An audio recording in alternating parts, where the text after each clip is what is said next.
Hi there, everyone. It's Ellen Weatherford. And Christian Weatherford. And this is Just the Zoo of Us, your favorite animal review podcast where we rate your favorite animals out of 10 in the categories of effectiveness, ingenuity, and aesthetics. We are not zoological experts, but we try our best to bring the best and most interesting information that we can. Also accurate. That's important.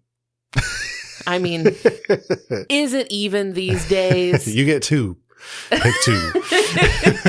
It's like how food can be either like fast, good, or cheap. Yeah. You can only pick two.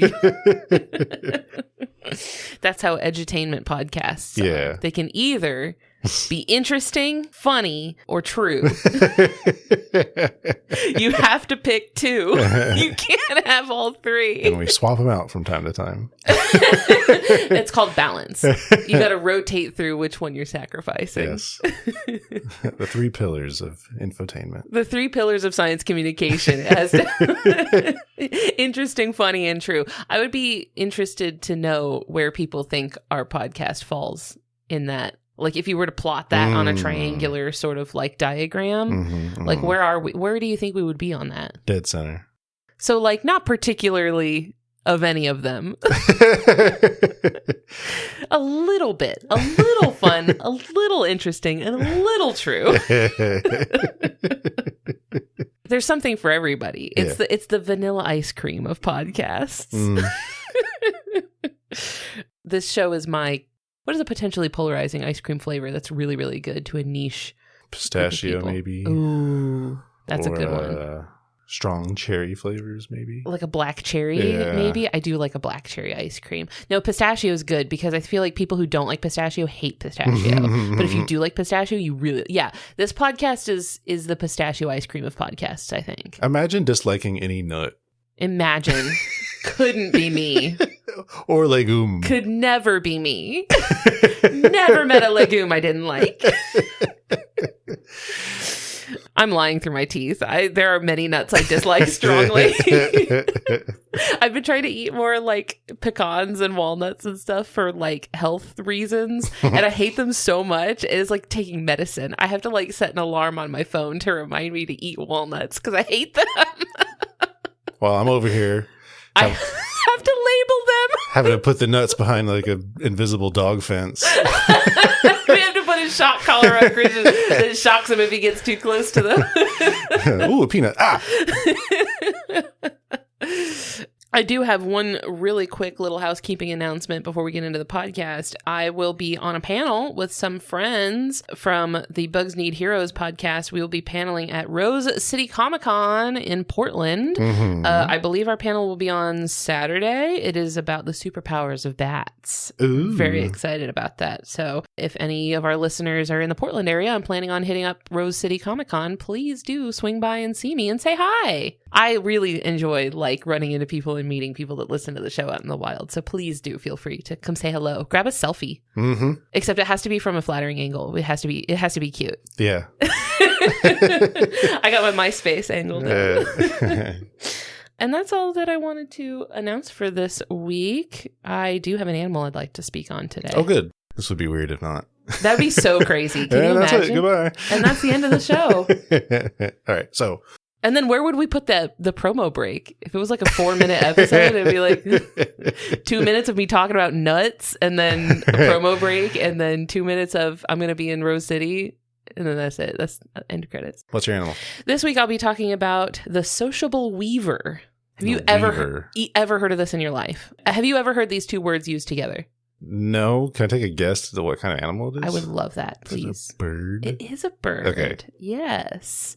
The name is quite descriptive as to what they do. There's not a lot of things that weave, I'm now realizing. You know, I feel like we were just talking about, last week's guest episode, Kristen Plancardi was talking about sea otters. And she talked about how otters will sort of weave kelp together. Sure. Only like a little bit. They'll kind of like wrap things up in kelp. So they kind of will use kelp as a tool like that. But yeah, you're right. Not very many things weave. And also that naming format is giving bird.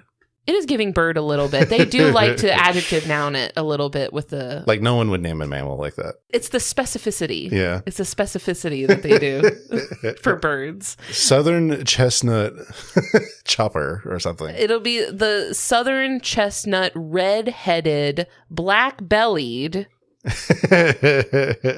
gregarious finch sparrow. Mm-hmm. There will be like a million... Yeah, but the sociable weaver is, in fact, a bird. And this species was requested by listener Nandi Filyun. Thank you, Nandi, who is a listener from South Africa. And these birds live in South Africa. So this is a local icon. I would imagine probably would see them around where our listener lives. So would love it if you could send us some pictures if you see some. If you would like to see the sources that I'll be getting this information from for this episode, please check out the work cited in the episode description, where I'll have links to the papers and videos and all sorts of things that I'll be talking about in this week's episode. Now, these are pretty small birds. They're 5 to 6 inches tall. They look, I'm going to be honest with you, exactly like a regular old finch. Oh. It's a little dusty brown. They've got kind of a distinct, like their bill is kind of like a bluish gray color, and they have this like black bib around the bill. But like, this is the most finch-looking finch. It's not a finch. It's not technically in the finch family. Sure. They're like kind of related to finch and sparrows, and it just looks like one of those. Okay. It's just one of those. Like, I think if I just saw one flying around, I honestly probably wouldn't look twice at it. I'd be like, we got those at home. Sure. We do not have those at home, but I probably, just like on looks alone, wouldn't really notice anything particularly out of the ordinary about this bird. Do you happen to have a picture? I can show you a picture, yeah. You'll see what I mean. I feel like I know exactly how you're going to respond to it. Oh. That's exactly what I thought you were going to say.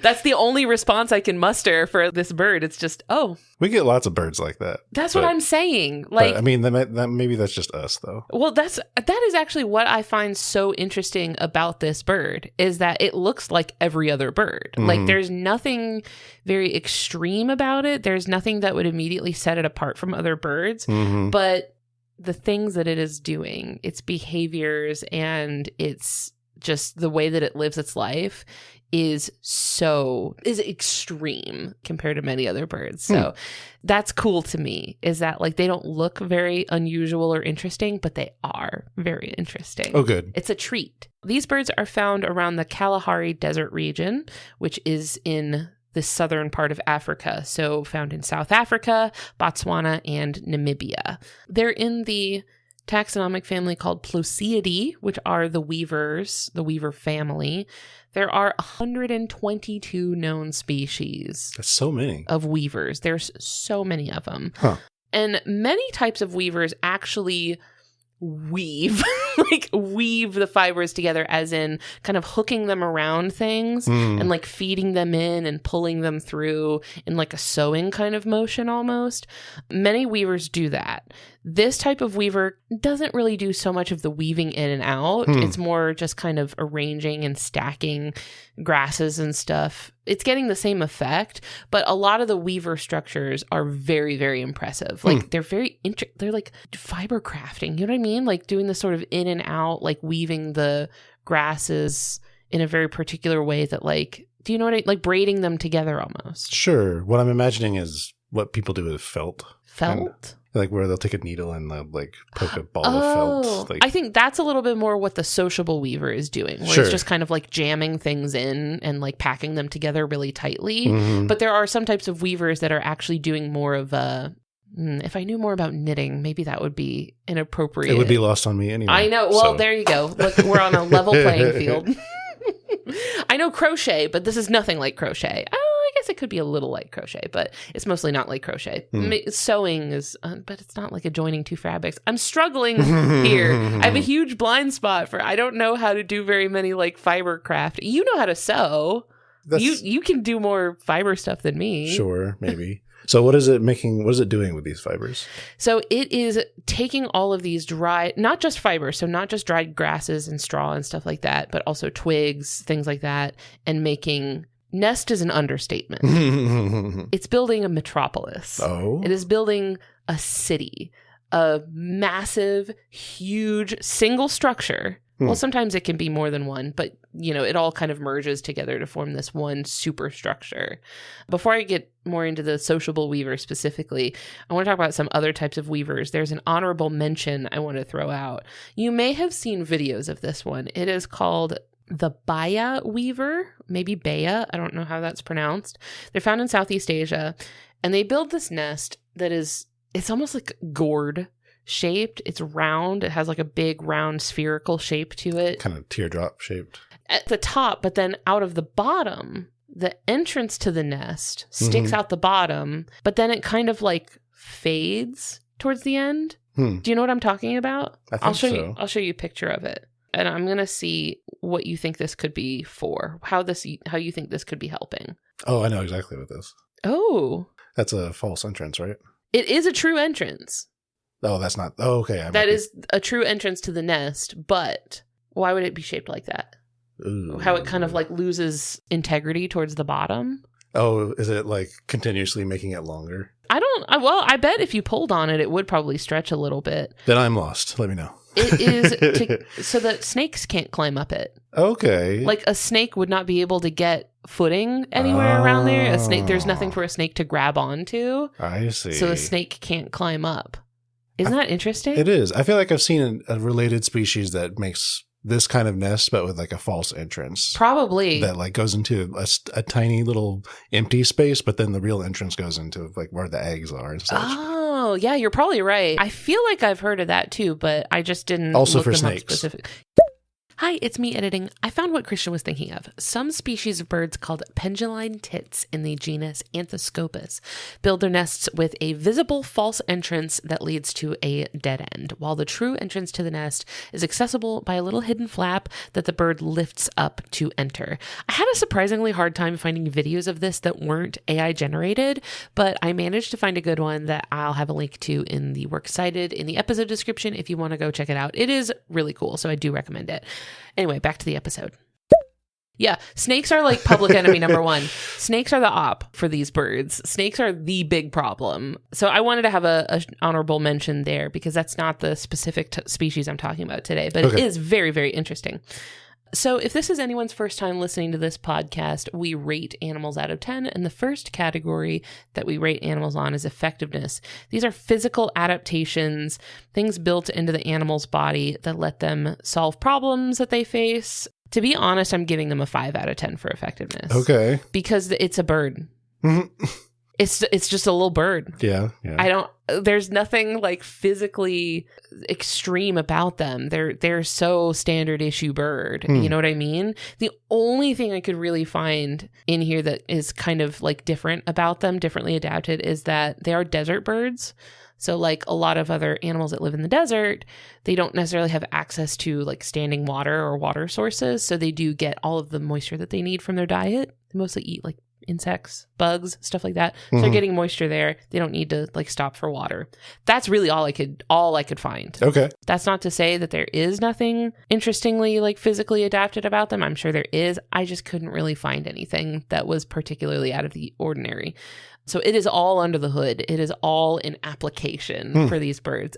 And that's what's so interesting to me is that they're just a normal bird. They're just like a regular, normal songbird. But the real sort of meat and potatoes of what's interesting about the sociable weaver, I will talk about in ingenuity right after these promos from our friends on the Maximum Fun Network. We'll be right back. Hey, it's John Moe. I host a show called Depression Mode with John Moe. And you might think, oh yeah, Depression Mode, that's the show for people struggling with mental health. And it is, but it's more than that. It's a show for anyone and everyone living in the world today. A world that can be a pretty rough place sometimes. Our show is about how to keep your mind on your side, working for you and with you, instead of making stuff worse. We get stories from famous people, we talk to experts and researchers, and there are jokes. So, I'm John Moe. The show is Depression Mode with John Moe. I hope you'll give us a listen on MaximumFun.org or wherever you get your podcasts. You can't really know if your own show is any good. So I asked my kids about ours. Is Jordan Jesse Go a good show? No, definitely not. It's really bad. I would say out of 10, maybe like a 4 out of 10. It's just really boring. Yeah, 0. Subscribe to Jordan Jesse Go. A comedy show for grown-ups. Okay, some water. Yes. That was satisfying. I hope I got that water bottle pop on microphone.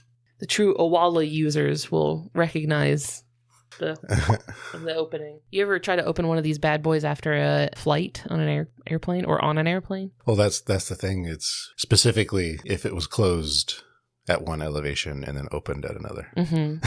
Because if it started closed and you left it closed the whole time and you land, it's fine. The problem happens when you're at 30,000 feet and you try to bust that bad boy open full of water.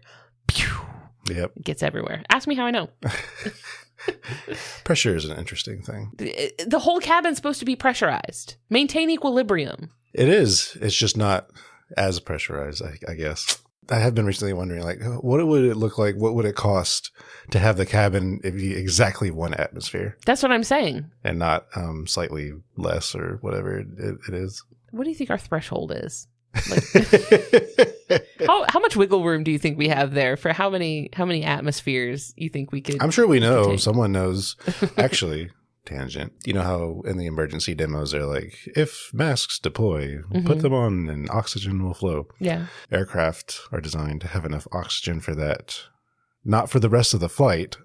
Oh. But just to give the pilot enough time to lower to an altitude where the outside atmosphere is fine and has enough oxygen for people on board. Oh, I didn't know that. Yeah. Thanks, Christian. You learn something new every day. You're scooting us a little closer over to the interesting and true side, but at the cost of being fun. No. Quick, Christian, be funny. Say something funny. Get us out of the doldrums of the middle of the triangle. So the next category that we rate animals on is ingenuity. These are behaviors, things the animal is doing to navigate the world and solve problems that they face. This is all of it for the Sociable Weaver. 10 out of 10. This is incredible. The things that they are doing it would be impressive for any animal. But the fact that these tiny, tiny little songbirds are doing it is incredible. They build some of the most impressive nests in the world. These nests are massive. You could see them from all over. Like, there's no having to get your binoculars out and squint like, oh, I think I see the nest. It's right. It's the whole tree. Like, the whole tree is the nest at this point. Huh. The nests can house hundreds of birds, like 300-400 birds, so like 100 or more pairs of birds. I was wondering if this is the largest bird's nest, and I couldn't really find a solid answer as to whether this is like the biggest bird's nest, because then you get into the like, well, you know, volume wise or mass wise, like, you know, what counts as a nest, because some birds like will make like, I think it's the mallee fowl in Australia that builds like an incubation mound. Yeah. But then they don't nest there. The bird leaves.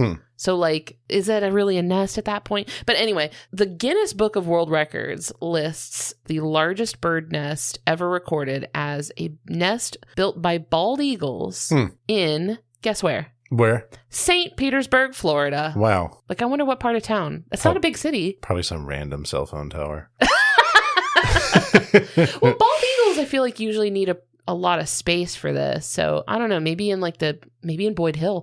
Maybe it was in Boyd Hill Nature Preserve. I love you, St. Pete. Anyway, this nest was 9 feet 6 inches wide and 20 feet deep, and it weighed over 4,000 pounds. That's so much. So the Guinness Book of World Records lists that as the biggest bird nest ever recorded. Which makes sense, because those are big birds. Not that big, though. They went overboard. That's true. That was a little excessive. They did not have to go that hard. That is true. They have like the McMansion of like bird nests. My 1 or 2 eggs. Yeah, for their what, like I don't actually know how many eggs they lay. I think it's not very many usually. But these are, you know, tiny, tiny little songbirds, and their nests are kind of rivaling those sizes. They're getting to be, you know, 8, 9, 10 feet wide, thousands and thousands of pounds. So if not bigger than this bald eagle nest, then they certainly are rivaling it. And plus, it's kind of like McMansion versus urban dense population. Right, because this one nest, this one structure is being shared by hundreds and hundreds of birds. Mm-hmm. So it is more akin to an apartment complex, Right. where like each pair of birds has a little nesting cavity. Mm-hmm. And there's like a varying degrees of, I guess, consistency, where like sometimes, you know, if a pair is nesting and they've laid eggs, then they'll use the same cavity. That'll be like their little house over and over again. But if it's a non-breeding individual, sometimes they won't necessarily like stay in the same cavity. They might just bounce around, more like a, you know, like in like offices where like you don't have like a certain desk that's like your desk. You have to just like take whatever desk is available. Hotel space, or is that what that's or called? A hot desk. A hot desk. I like that. I like a hot desk. So as I mentioned earlier, these nests are built with very intentional architecture. A lot of birds' nests will just be like, they found whatever they could find and they put it into like a bowl shape or something like that, right? Mhm. And then they, you know, whatever nesting material they can find, that goes into the nest. But the sociable weavers are much more intentional about it, where different types of materials are used for different parts of the nest. So they have a roof, not just like, it's not like a ball shape. There's a roof, like that it's like a thatch roof that they'll use these like twigs and sticks and stuff like that to make like a thatch roof. That's different nesting material than what they use for like the inner cavities and stuff like that. That tends to be much softer, like cotton, fur, like the softer stuff is used for the inner cavities and things like that. And all of the entrances to the nest are on the bottom. So if you see it from the bottom, it looks like, I saw a lot of comparisons to being like a honeycomb. To me, it looked a little bit more like a lotus seed pod. Do you know what I'm talking about? The lotus seed pod, how it's like, it looks like if you flipped one of those upside down, where like the top is this sort of sloped thatch roof. And I mean, the thatch roof looks like something you'd see that people would make. Like it looks like, I'll show you. It looks like someone just like built a tree house. I'll show you the pictures and you can just scroll through those. You know what it's given me, actually? What? Botfly infestation. Why would you say that? I mean, look at it. Look at the way it is. I don't see that at all. That couldn't be farther from my mind. Especially this one right here. Okay. It is kind of giving trypophobia. If you have, the fact you started with lotus seed pod. Oh, your mind was already there. Okay. Well, I'm not going to validate that. How by dare you agreeing deplatform me? You're being silenced. Look, here's a cheetah sitting on top of a sociable weaver nest. Oh, how nice. A cheetah for scale, if you will. Because this cheetah is sitting on top of this nest, and the cheetah is, I mean, it looks like you could fit about 10 cheetahs on top of this sociable weaver nest. Like, it is not even balancing. It is just like lounging on top of this nest. So you can see this material is all very densely packed in. Sociable weavers would love Valheim. They love base building. We love resource management. We love base building. They love a bastion. Survival crafting. You would be so happy to have them at your D&D table because they would actually play bastions. Also, it is mostly the males who build the nest. Oh, yeah? Yeah, it's mostly the males working on it. What are the ladies doing? Child rearing? Shopping, hair and makeup. What do you think? Girl bossing. Girl bossing. Gatekeeping the snakes out. Well, one thing, like, you know, snakes do get up in there. Yeah. So one benefit of having all of these birds so densely packed into one area is that they can kind of make up for their lack of physical defenses. Because now you've got hundreds and hundreds of eyes that are, if they see a snake or if they see a bird of prey or if they see a predator that could be a threat, now you've got a lot of eyes out that can, you know, send out an alarm call, warn everybody to go back inside the nest. So that is one benefit of it. The nest will often be used by multiple generations of the same family of weavers. So you'll have like a chick that's like born in the nest and never leaves the nest. Like when they're ready to like start their own family, they might just move to a different cavity in the same nest. It's like staying in the same apartment building like your entire life. You just move to a different like room or a different like unit. I would watch a Pixar movie about this. I kept thinking, I was like, this would make such a good either like, because I could see it. I could see this little bird that's never left the nest, and the whole family is like, they're doing the Moana song that's like, you never need to leave. Everything you need is right here in the nest. Yeah. And they're like, but I want to leave the nest. I can already see it. And there's a supporting cast of characters that I'll get into in just a moment. A lot of opportunity here. Isn't Zootopia 3 going to be birds? They better. I think that was a teaser at the end of Zootopia 2. They're going to run out of taxa. Tardigrades. Mushrooms. Zootopia 9 is going to be about like algae or something weird. I can't wait.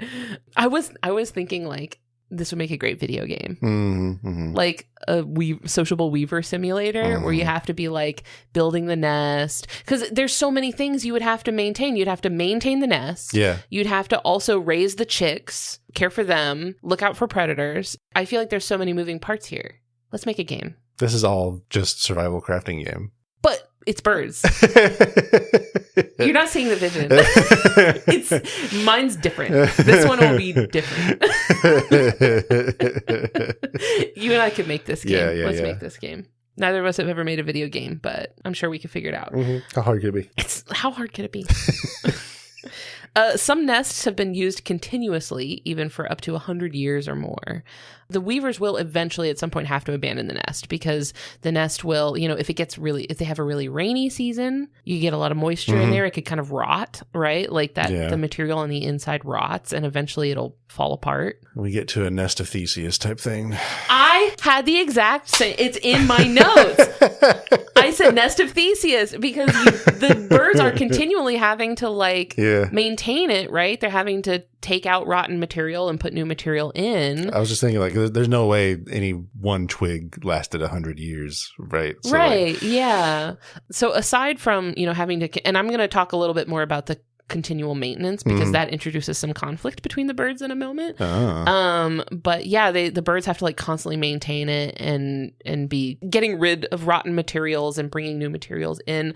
Also, the nest can become so big that the tree that they're on just topples over. Like the nest is so big that the tree just snaps. Dang. Yeah, like that. Sometimes they just fall because suffering from success, I guess. They just got too big too fast. Not too fast, but like they just made it too big and the tree could not support the weight of the nest. There's an inspirational story in there somewhere. What do you think it is? Just about how a tiny bird can't do a lot on its own, but together, they work smart. They can bring down a big tree. We can all bring down this tree. Yeah. Which nobody wants, by the way. Nobody wants to bring down the tree.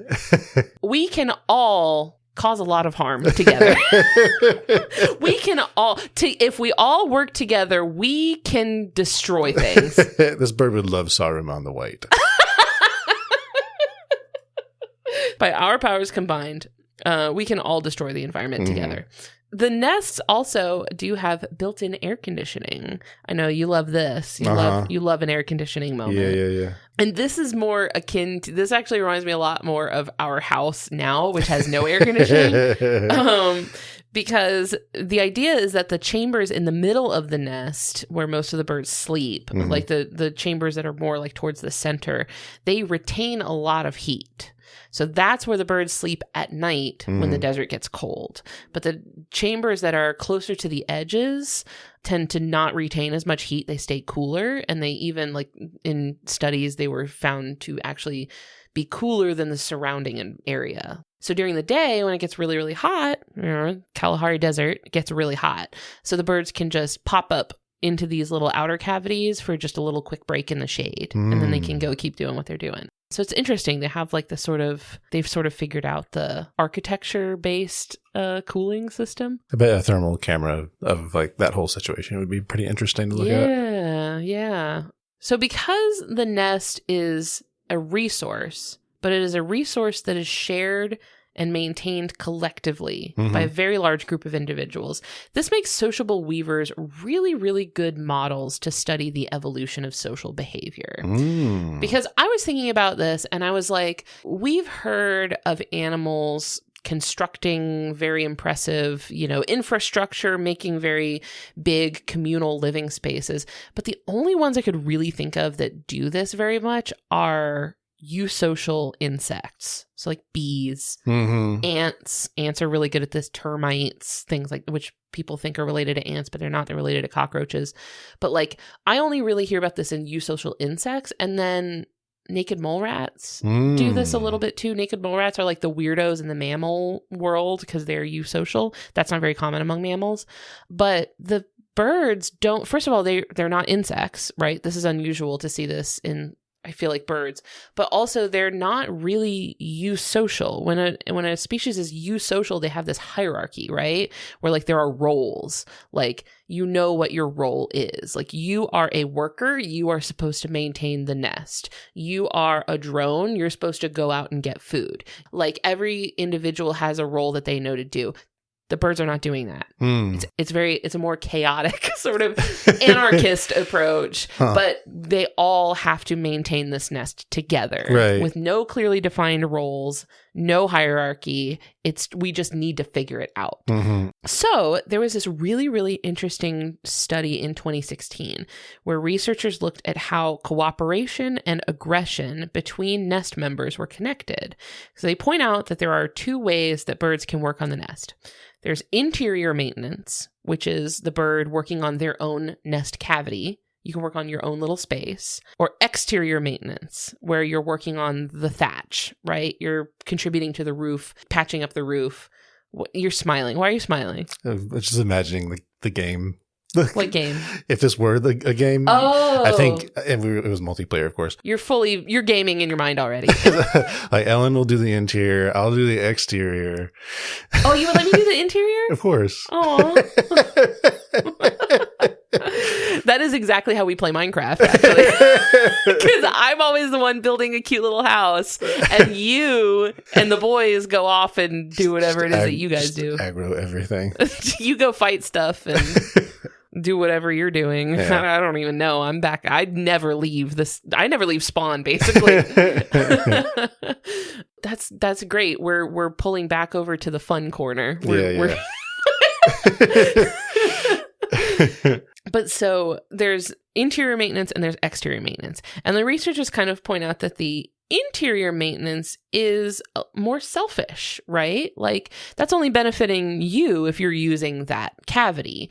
So working on your own cavity is a little bit more selfish, whereas working on the exterior is more communal. That's more like it's more cooperative with the rest of the nest.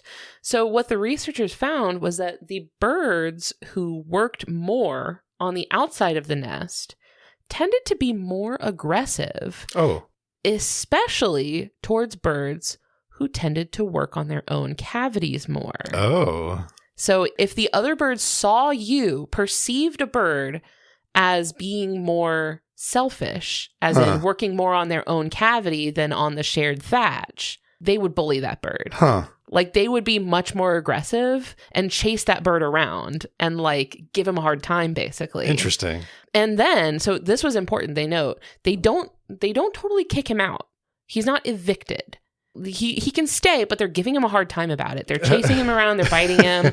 Like, they're definitely on him. Mm-hmm. They don't kick him out, though. When he comes back after being chased and bullied, he starts working on the roof more. Okay. So they change their behavior and behave more communally after being kind of coerced. So the ones that are working on the thatch more are basically like punishing the ones who aren't. But then it works because they come back and they work on the thatch. Societal code only works with the threat of public humiliation and shame. Yeah. They seem to have figured it out. They're basically like, if you work too much on your own stuff and you don't, if you're not pulling your weight in the group project, roast him. They will boo you. Boo this bird. They're all like, boo. They don't like it. So he's putting dryer lint in his apartment. So they will like, it's like this sort of community justice where like if you're not pulling your weight for the community, they will be like, hey, cut it out. So yeah, I thought it was interesting. Like after being bullied, the birds who were selfish at first learned their lesson basically, and they seem to change their ways. So that's really interesting to me. This idea that these little songbirds are like, they have like bird cops. They're doing like vigilante justice to make sure that the other birds are pulling their weight. Because it's not like the birds are doing something harmful, right? They're just not helping as much as they could be. And so the birds are like noticing that. They're noticing the pattern and then punishing them for it. Yeah. It's so interesting. That's such a sophisticated level of behavior. You know what I mean? Yeah. For such a high level of sophistication and behavior to dedicate that to being a hater. Professional snitching. I love that. That's great. Good for them. Now, cooperation between the neighbors in the nest even extends beyond just infrastructure. They're not just building things together, they're living together. And many non-breeding birds will often act as helpers to feed the young of neighboring pairs.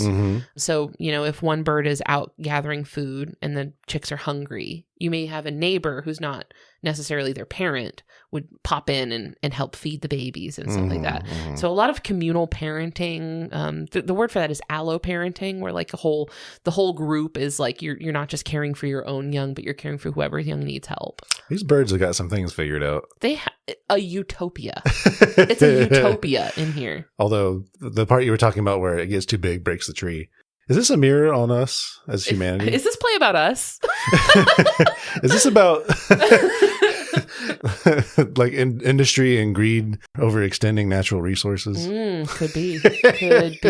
It's an anarchist utopia. So I think there's some interesting differences between this sort of anarchist approach of like everyone's equal, like we all have equal roles in this nest, but we all have to just figure it out. Like we have to just, everyone has to help everybody equally, versus something like, insects, where they're like, if you are born for this role, that is your role, you must perform. Right. Rather than just like, I don't know, for the birds, it seems a little bit more responsive, For the insects, it's like a computer program almost. Yeah. Like you are programmed to do this thing. You are doing that thing no matter what. Right. And a lot of times having the anatomy for a specific thing. Yeah. Whereas it's not that way for these birds. For these birds, it's a little bit more, it seems a lot more context-based, right? It's like if something needs to be done, you just have to identify that and do it. Yeah. But also like remember, like find a balance between doing your own stuff versus doing stuff for everybody else. It's really, really interesting. So the security of the nest isn't necessarily foolproof. So sometimes predators do get inside. Some snakes, like the boomslang, famously very, very venomous snake, they are very strong climbers. So they can climb up high enough that they can usually find an angle to get into the nest. It happens literally all the time. Sure. Like it is very, very frequent. The nests just get predated on. And so a lot of this is just strength in numbers. If the weavers do see a predator that's infiltrating the nest, they'll send up an alarm call. They will do this mobbing behavior that a lot of songbirds will do, where they're like, one of us isn't going to do anything, but maybe if like 20 of us swoop in on this predator, we can all, badger this thing enough to leave. Now, one of their potential predators that could come in here, but has like a much more interesting dynamic with them than just being their predators, there's a type of bird of prey called a pygmy falcon. It is one of the world's smallest raptors. They're barely even bigger than the weavers themselves. These are tiny, tiny little falcons. They have these two pockets of population. One of them is up like in Kenya, but then another pocket of it's like two subspecies. Like a subspecies is over near Kenya, and then a completely separate population in southern Africa. And the southern population are obligate nest parasites of the sociable weaver. I guess maybe a parasite isn't maybe the right term for it, but they exclusively nest in sociable weaver nests. So if there's a cavity that's not being used by one of the weavers, like even when there are weavers actively living in the nest, they don't like wait for them to abandon the nest. They will just find an empty cavity and move in. So these pygmy falcons will live alongside the weavers, and usually the pygmy falcons will leave the weavers alone. Like they won't prey on them while they live in the nest.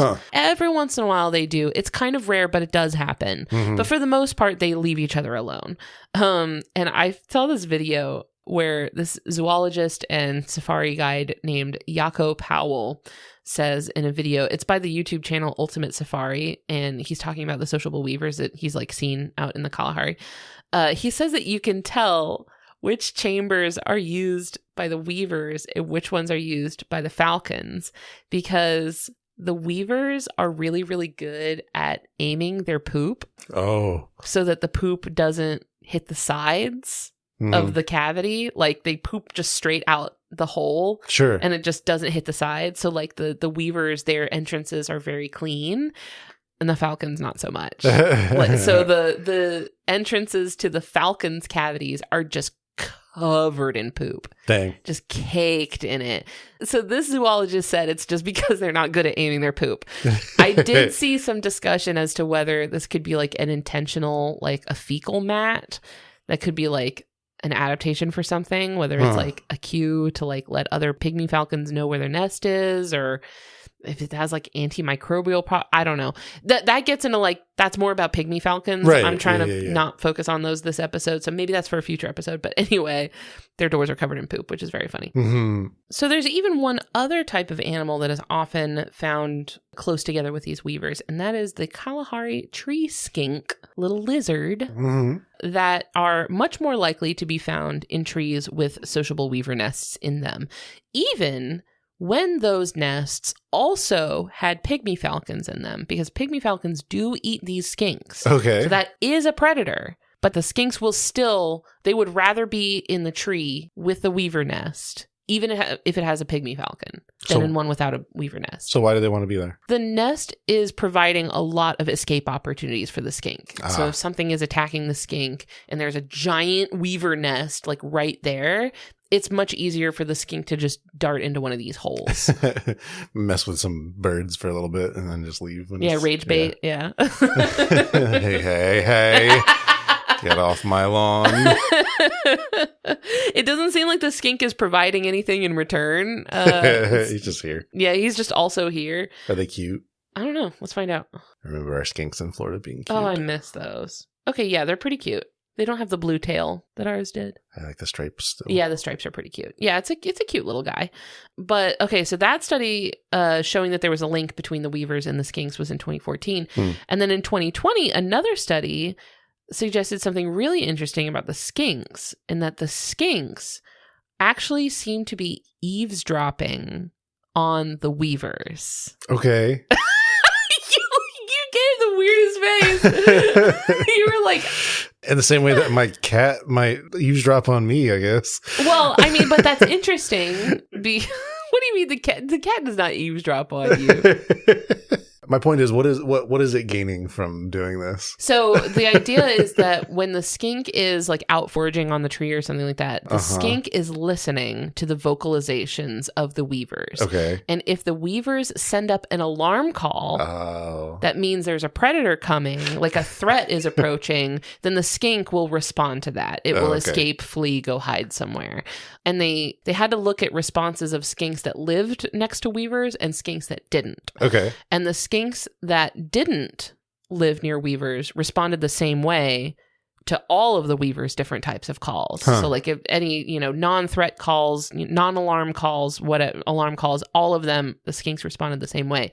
But the skinks that live around the weavers would only escape when they heard specifically the alarm call. So it's like they could tell the difference between the calls that they do when everything's fine versus the calls that they do when something dangerous is approaching. Interesting. It's like when you like have lived around people who speak a language that you don't speak enough to like pick up on key words, and like you're like, I can't speak it back, but I can understand what you're saying to me. You know what I mean? Yeah. Do you think if in the presence of Aki, I just yelled and started running, would he start running too?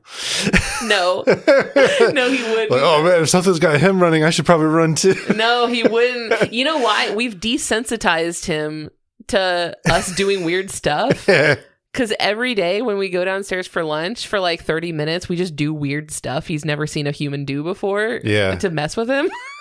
I'm gonna have to remember to grab him in this scenario. We like grab him, pick him up. We like run around like do weird dances and stuff. But if we run out the door and leave it open, he'll follow, not because he wants to follow us, but because he wants to go outside. Yeah. He's like, I will take this opportunity. It is not related. I just thought it was interesting that like the skinks, like lizards, would be so attuned to the behavior of the birds around them. That seemed very interesting to me. That the skinks were kind of learning the language of the birds. When you first described it as eavesdropping, I was imagining the skink like listening on some of these birds like sharing hot goss. Oh yeah. Getting the tea, yeah. And then they go back and tell the falcons. Did you see what was on her close friends? So yeah, that was interesting to me how these birds, even though they themselves are very small, kind of unassuming little birds, they're ecosystem engineers, really. Like they've built these structures, they've built infrastructure that impacts the environment around them. Mm-hmm. Like this is now a hotspot for falcons and a hotspot for skinks. And there's probably even a lot more species, like, you know, probably a lot of bugs like beetles and stuff. I mean, that's a lot of plant material up in the tree. So that's probably impacting, you know, pollinators and bugs and stuff like that. So it's interesting how the behavior of these birds, it basically creates a whole new habitat for like a bunch of species in the area. So that was really interesting to me. You've almost got like an urban sort of effect on these trees and stuff. Weavers do tend to try to like build their nests on trees that can handle them, like certain types of like acacia trees or something that have nice strong trunks that could support the weight of a large nest. But they're not that picky because a lot of times they end up making their nests on utility poles, telephone poles. And this is comical to me. Let me just show you what this looks like. This is ridiculous. Oh, it's like a lollipop. Yeah. It is so silly. This is what I mean. Like, it looks like the roof of like a tiki bar or something like that. This is the exact aesthetic of like the older parts of the Jacksonville Zoo. Yeah, you're right. It does look like that. I wonder if that's why it's made to look that way. Huh. With a thatch roof, but like it has that sort of like sloped roof too that just like perfectly looks like like roofs that humans would make. Huh. And like you can see in this one, this is on a telephone pole where the telephone pole is tilting now to the side because it's being weighed down by the weaver nest. So I don't know. I don't have like data on how much property damage has been caused by the nests that these birds build. It can't be zero. Right. It must be some. Because I'm looking at it and I'm like, how long did it take these birds to build that nest? Surely this didn't spring up overnight, right? Like, I feel like something could have been done about this. You're really going to shoo them away at some point. Well, it's just gradual enough that you don't really notice until it's like really big. I feel like I would notice it pretty quick. Yeah. You know what I mean? I really liked how in Florida, a lot of places built like nesting structures like on top of light poles. Because they were like, listen, we know you're going to build nests here. We're just going to give you... We're just going to give you a space where you can do that without knocking the entire light pole over, please. And put a webcam there. And you put a webcam up there. That's revenue, baby. Yeah. So you can watch the ospreys get bullied by the eagles. And finally, the last category that we rate animals on is aesthetics. This, once again, it's a 5 out of 10. Okay. It's a bird. That's all I have to say about that. It's a little bird. Yeah, it doesn't have anything odd like colors. Nothing particularly interesting about it. And it's not like the cutest type of bird. So it's not even like it's not like an extremely cute bird, but it's not an ugly bird either. No. It's the platonic ideal of a bird. Like what I would see in the encyclopedia next to bird. It's like close your eyes and someone says the word bird. That's it. Yeah. That's what it is. It's the most default starter pack bird. So yeah, 5 out of 10, sorry. And their conservation status is of least concern. They do seem to be doing quite well. Real estate is thriving. They do rely on the availability of dried grasses and reeds and twigs. So things like rainy conditions can make their nests get soggy and rot, or, if they don't have access to the vegetation they need, they can struggle from that. So they can experience some threats from that. But I mean, honestly, they're so good at like finding the things that they need. Like they could just make do with whatever. So yeah, that's the Sociable Weaver. Well, thanks, babe. It's very interesting. Thank you. I was so surprised by how interesting this bird was. This is a real, like, more than meets the eye sort of bird. You gotta trust the process on this one. Yeah. Good job. Thanks. Well, thank you, Christian, and thank you, dear listener, for spending this time with us. If you want to come hang out with us online, we're on Facebook, Instagram, Blue Sky, Discord. I've been posting a lot of videos on Instagram and also on YouTube Shorts, so go follow us over there if you want to see some of those short videos. If you liked what you heard today, I would love it if you left behind some nice words for us in a review on your podcast app of choice, like Shade Mist, who writes, as a person who loves going on internet rabbit holes and yapping about said rabbit holes, this podcast does the research for me, but I can still yap about all the things I learned. Thanks, Ellen and Christian. Anytime. Hey, you get it? Rabbit holes. Like rabbits are an animal, and the show's about animals. Yeah. It was a really good joke. It was. I can tell how good it is by how you're not laughing. We'd also like to thank Maximum Fun for having us on their network alongside the other amazing shows like the ones that you heard promos for earlier during this episode. If you want to learn more about the network and how you can be a part of supporting our show, plus get access to our exclusive monthly bonus episodes, like last month's bonus episode where we did a tier list, or no, it wasn't a tier list. We ranked blue characters. Yeah. So if you want to find out which blue characters are in our top 10, head over to MaximumFun.org. And finally, we'd like to thank Louis Zong for our theme music, which is really lovely and wonderful. So thank you. Thank you so much. And thank you, listener. And thank you, Ellen. And thank you, Christian. Anyone else we should thank? Thank you, Kat, for not meowing during this recording. Love that. He's like, oh no. Oh no, I gotta go cause some problems. I'm falling behind. All right, that's all for next week. We'll see you later. Bye now. Bye.